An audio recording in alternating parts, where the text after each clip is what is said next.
Depuis l'enfance, des voix vous ont murmuré ce qu'il fallait être. Obéissante, silencieuse, donnant sans compter. On vous a appris que l'amour se prouve par le sacrifice, que votre valeur se mesure à votre capacité à vous effacer. Mais si cette douleur que vous portez sous votre sourire n'était pas la preuve de votre bonté, mais le symptôme d'une trahison apprise, et si choisir votre propre paix n'était pas un acte égoïste, mais un acte de guérison, dans cette vidéo, nous allons déconstruire les chaînes invisibles que l'on appelle valeurs, mais qui ne sont que des injonctions à l'effacement. Nous allons explorer comment le stoïcisme, cette philosophie de l'alignement intérieur, nous invite à reprendre possession de notre voix, à distinguer la vertu de la soumission et à reconstruire une identité qui ne vit plus pour plaire, mais pour exister pleinement. Si vous avez déjà ressenti que dire non vous mettait en faute, que choisir votre propre bien-être vous faisait culpabiliser, restez avec moi. Abonnez-vous, partagez cette vidéo et ensemble, nous allons apprendre à devenir inébranlables, non pas en résistant au monde, mais en cessant de nous trahir pour lui. On vous a appris à sourire quand ça fait mal, à dire oui quand tout en vous crie non, à vous effacer pour préserver la paix des autres, jusqu'à croire que votre silence était une vertu. Mais ce n'était pas de la bonté, c'était une lente disparition. Une trahison douce, répétée, invisible, celle que l'on s'inflige à soi-même pour rester acceptable.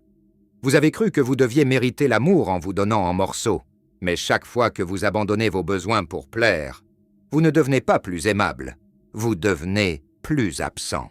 Et ce genre de trahison ne laisse pas de cicatrices visibles. Il laisse un vide, un silence intérieur qui grandit jusqu'à ce que vous ne sachiez plus qui parle en vous.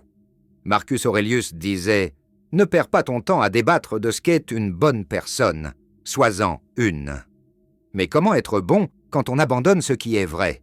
Comment vivre en paix si le prix est votre propre respect? Épictète nous rappelle que ceux qui ne voient pas leur propre valeur ne croient pas qu'ils méritent de faire quelque chose de bon pour eux-mêmes. Et c'est là que commence la tragédie silencieuse. Vous vous donnez en fragments, en espérant que quelqu'un d'autre vous reconnaisse entier. Dire non. Parler sa vérité. Refuser de se réduire pour entrer dans les zones de confort des autres. Au début, cela ressemble à de la rébellion, à de la confrontation, à de l'exil. Mais ce ne sont pas des erreurs. Ce sont les premiers signes du retour. Et tout le monde ne célébrera pas ce retour. Certains s'éloigneront, certains vous jugeront. Laissez-les. Le stoïcisme ne fuit pas l'inconfort. Il l'accueille comme un seuil, un passage vers la liberté intérieure. Sénèque disait « Tu ne peux pas tout avoir, mais tu peux choisir de ne pas vouloir ce qui te manque. Et dans ce choix, il y a une puissance immense, celle de ne plus dépendre de l'approbation, de ne plus attendre d'être choisi, de ne plus sacrifier sa voix pour rester aimé. Ce n'est pas dans les cris que la confiance renaît. C'est dans les silences choisis, dans les refus doux, les absences assumées, les nuits solitaires sans rancune. C'est là que l'estime se reconstruit, non pas bruyamment, mais fermement. Carl Jung disait que le privilège d'une vie est de devenir qui l'on est. Mais ce privilège ne s'offre pas, il se gagne. Il se gagne chaque fois que vous dites non à ce qui vous abîme, chaque fois que vous restez fidèle à vous-même quand le monde vous demande de plier. Vous pouvez perdre des gens, vous pouvez perdre du confort, mais vous gagnez une clarté, une force qui ne cherche pas à convaincre, mais qui tient simplement. Vous cessez d'attendre que quelqu'un vous autorise à être en paix. Parce que vous comprenez que la paix ne vient pas des autres. Elle vient du moment où vous arrêtez de négocier votre valeur. Il existe un amour qui ressemble à de la noblesse. Celui qui vous pousse à tout donner, à tout attendre, à tout endurer. Mais parfois, ce n'est pas de l'amour. C'est une dépendance déguisée en vertu. La plupart des gens ne tombent pas dans l'amour. Ils tombent dans le besoin, dans l'habitude, dans une promesse silencieuse. « Je m'effacerai si tu promets de rester ». Ce n'est pas toujours la colère qui suit l'abandon. C'est souvent le rétrécissement. On se justifie, on s'adapte, on aime plus fort en espérant être aimé en retour.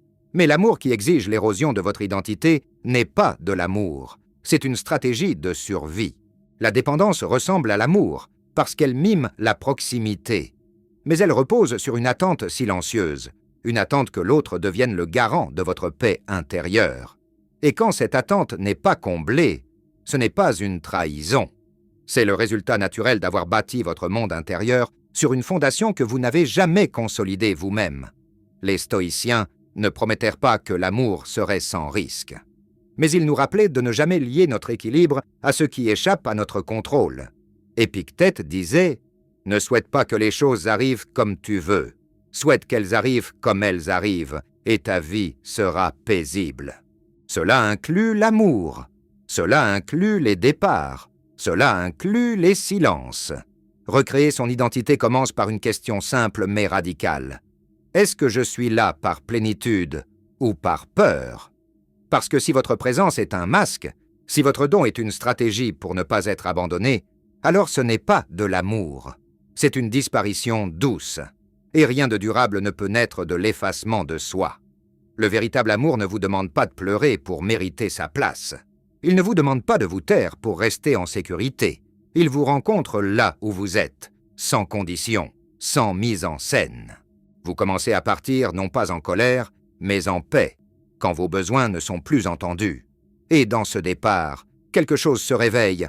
Vous cessez d'aimer pour être approuvé. Vous commencez à aimer parce que c'est votre nature, mais plus jamais au prix de votre intégrité. Petit à petit, vous ne cherchez plus à être complété. Vous devenez complète. Les relations ne sont plus des refuges, mais des choix. Vous ne cherchez plus quelqu'un pour porter votre poids. Vous cherchez quelqu'un qui porte le sien. Et dans cet espace naît une vraie connexion. Non pas une dépendance, mais une puissance partagée. La différence est subtile, mais votre corps la ressent. La dévotion respire lentement. La dépendance vous garde sur le fil. L'une vous apaise, l'autre vous épuise. L'une dit « je t'aime », l'autre dit « ne pars pas, je ne sais pas qui je suis sans toi ». Et si vous avez vécu trop longtemps dans ce flou, peut-être que le geste le plus aimant aujourd'hui n'est pas de donner plus, mais de vous arrêter, de vous demander « est-ce l'amour ou la peur qui porte son masque ?» Quand vous apprenez à rester dans votre propre lumière, vous cessez de demander aux autres de tenir le soleil pour vous. Et c'est là que l'amour devient réel. Non pas parce qu'il vous complète, mais parce qu'il vous rend entière, stable, libre. On vous dit que vous êtes la colle, celle qui tient tout ensemble. Et peut-être que c'est vrai un temps. Mais que se passe-t-il quand cette nécessité devient votre identité? Quand votre valeur ne repose plus sur qui vous êtes, mais sur ce que vous fournissez, ce qui commence comme un rôle devient une cage. Vous n'avez plus le droit d'être fatigué, de poser des limites, de dire non. Parce que votre importance dépend de votre disponibilité. Et dès que vous vous retirez, même un peu, la douleur vient remplir l'espace. Ce n'est pas de l'égoïsme, ce n'est pas de la froideur. C'est le réveil d'une humanité longtemps mise en veille. Vous n'êtes pas absent. Vous êtes juste fatigué de devoir mériter votre place en maintenant les autres debout tout en vous effondrant doucement. Les stoïciens nous rappellent que vivre en accord avec la nature, c'est aussi reconnaître ses limites. Et qu'est-ce qui est plus naturel que de cesser de se nier pour rester indispensable? Si votre présence est conditionnée à ce que vous faites, et non à ce que vous êtes, alors ce n'est pas une relation, c'est un arrangement. Et les arrangements ne nourrissent pas l'âme. Ils organisent, ils optimisent, mais ils n'embrassent pas. Être utile vous fait sentir importante, choisie, mais ce n'est pas une vraie connexion. C'est une transaction déguisée en tendresse. Vous donnez la stabilité, la réponse, le soutien, et en retour, vous recevez l'illusion d'être proche. Mais les illusions ne vous tiennent pas quand vous êtes vide. Elles ne vous nourrissent pas quand vous êtes épuisé. Arrêtez de répondre à chaque appel. Arrêtez de résoudre chaque problème. Arrêtez d'être émotionnellement disponible pour ceux qui ne viennent que quand leur monde s'écroule. Le silence qui suit est brutal. Mais il est révélateur. Quand votre utilité disparaît, l'attention aussi. Et ce n'est pas une perte, c'est une révélation. Vous n'avez jamais eu à vous sacrifier pour mériter l'amour. Vous n'avez jamais eu à rester en alerte pour être connecté. Vous n'avez jamais eu à vous effacer pour être choisi. Quand vous vous aimez avec lucidité, vous commencez à réclamer votre vie. Vous mesurez votre valeur non par ce que vous donnez, mais par la vérité que vous incarnez. Vous ne cherchez plus à être indispensable. Vous ne confondez plus urgence et intimité. Vous vous permettez d'être silencieuse, inaccessible, sans culpabilité. Et c'est là que le changement s'installe. Vous réalisez que vous êtes valable, même quand personne ne vous réclame. Que votre repos est sacré. Que votre présence, même passive, porte du poids. Ceux qui vous aiment vraiment ne vous quitteront pas quand vous vous reposez. Ils ne disparaîtront pas quand vous êtes silencieuse. Ils resteront. Pas parce qu'ils ont besoin de vous, mais parce qu'ils vous choisissent. Alors laissez partir le mensonge qui dit que votre valeur est dans ce que vous offrez. Et commencez à être tout pour vous-même. Pas dans l'arrogance, mais dans l'alignement. Pas dans la prière, mais dans la paix. Il y a une douleur particulière dans le fait de ne pas être choisi.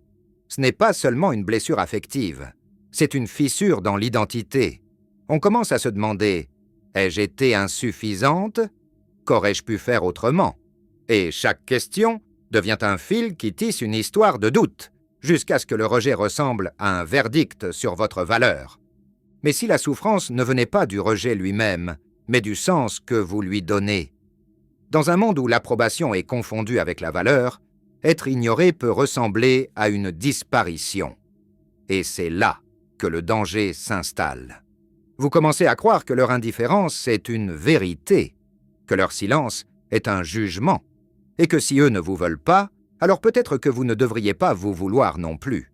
Mais le rejet n'est pas une mesure de votre lumière. C'est une révélation d'un désalignement. Ce n'est pas vous qui manquez, c'est l'espace qui n'était pas fait pour vous. Épictète nous rappelle que ce ne sont pas les événements qui nous troublent, mais les jugements que nous portons sur eux. Ce n'est pas le silence qui blesse, c'est le sens que vous y attachez. Et parfois, être mis à l'écart apporte une clarté brutale. Les illusions tombent, les masques se fissurent, et ce qu'il reste, c'est la vérité, à propos d'eux et à propos de vous. Vous commencez à voir comment vous vous êtes modelé autour de l'approbation d'autrui, comment vous avez investi votre cœur dans des lieux qui n'ont jamais su le porter. Et peut-être, pour la première fois, vous comprenez que le rejet peut être une protection contre les chemins qui vous éloignent de vous-même, une protection contre les histoires qui vous gardent petite, une protection contre les attachements qui vous vident. Marcus Aurelius écrivait « Si quelque chose vous trouble, ce n'est pas la chose elle-même, mais l'estimation que vous en faites.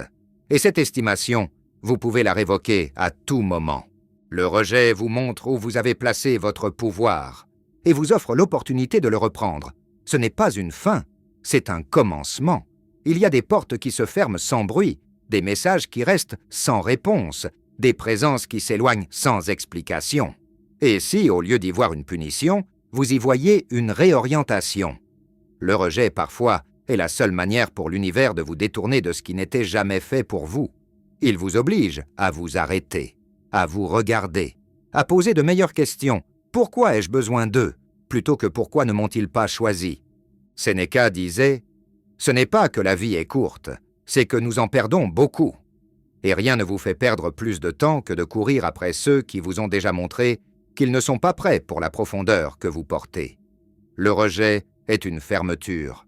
Mais c'est aussi un brouillard qui vous guide vers une porte que vous n'aviez pas encore vue. Il nettoie le chemin, il calme le bruit, il vous rend à vous-même. Vous n'avez pas besoin d'insister pour être toléré. Vous méritez d'être cherché. Et quand vous cessez de courir après ce qui s'éloigne, vous ouvrez l'espace pour ce qui vous reconnaît. Pas ce qui vous demande de prouver, de performer, de vous adapter, mais ce qui vous voit, simplement. Dans cet espace, où le besoin d'être choisi s'apaise, une nouvelle forme de puissance se développe, une puissance qui ne dépend plus de la validation extérieure, une puissance qui ne tremble pas face au silence, une puissance qui sait que votre valeur n'est pas sujette à débat. Elle est constante, indiscutable, indépendante. Il existe un silence que peu de gens osent rencontrer, celui qui arrive quand le public s'en va, quand l'écran s'éteint, quand il n'y a plus rien à prouver. Ce n'est pas l'absence. C'est la présence nue, sans masque, sans rôle, sans bruit. Et ce silence fait peur, parce qu'il expose. Et l'exposition pour beaucoup ressemble à un danger. Mais dans cette peur, il y a un indice. Nous avons vécu trop longtemps à l'extérieur de nous-mêmes, empruntant l'énergie du monde au lieu de la générer de l'intérieur. Marcus Aurelius écrivait « Aucun lieu n'offre à l'homme une retraite plus paisible que celle qu'il trouve dans son âme. » Ce n'était pas une poésie, c'était une stratégie de survie. Le monde vous sollicitera toujours, mais la solitude est le seul endroit où vous pouvez reprendre le contrôle de votre monde intérieur. Et une fois que vous y êtes, vraiment, vous comprenez ce que peu de gens découvrent. La paix ne vient pas de l'approbation ni de la compagnie. Elle vient de la profondeur de votre propre conscience. Le regret ne frappe pas toujours avec violence. Il s'écoule. Comme une rivière souterraine, il remonte à la surface dans les silences, dans les souvenirs plus forts que la mémoire. Et c'est là que beaucoup fuient. Ils se précipitent vers une distraction, un appel, une tâche, n'importe quoi qui étouffe ce qui cherche à émerger. Mais le stoïcien ne fuit pas. Il observe. Il comprend que l'inconfort de la solitude n'est pas une condamnation, c'est une purification, un miroir. Carl Jung disait « Ceux qui regardent à l'extérieur rêvent, ceux qui regardent à l'intérieur s'éveillent. » Et c'est vrai. Quand vous vous tournez vers l'intérieur, les rêves que vous poursuiviez changent de forme. Vous cessez de vouloir que le monde vous dise qui vous êtes. Vous commencez à entendre une voix plus calme, une voix qui ne vient ni de la peur, ni de la fierté, ni du besoin d'être applaudie. C'est la voix de la clarté, de la vérité. Et elle ne crie pas, elle murmure. C'est pourquoi elle est si souvent ignorée, parce qu'elle ne se manifeste pas dans le bruit, mais dans le silence. Et ce silence fait peur. Il expose, il dépouille. Mais jusqu'à ce que vous appreniez à être pleinement présente avec vous-même, chaque relation que vous construirez sera une fuite déguisée, une tentative d'échapper à ce que vous n'avez pas encore osé rencontrer.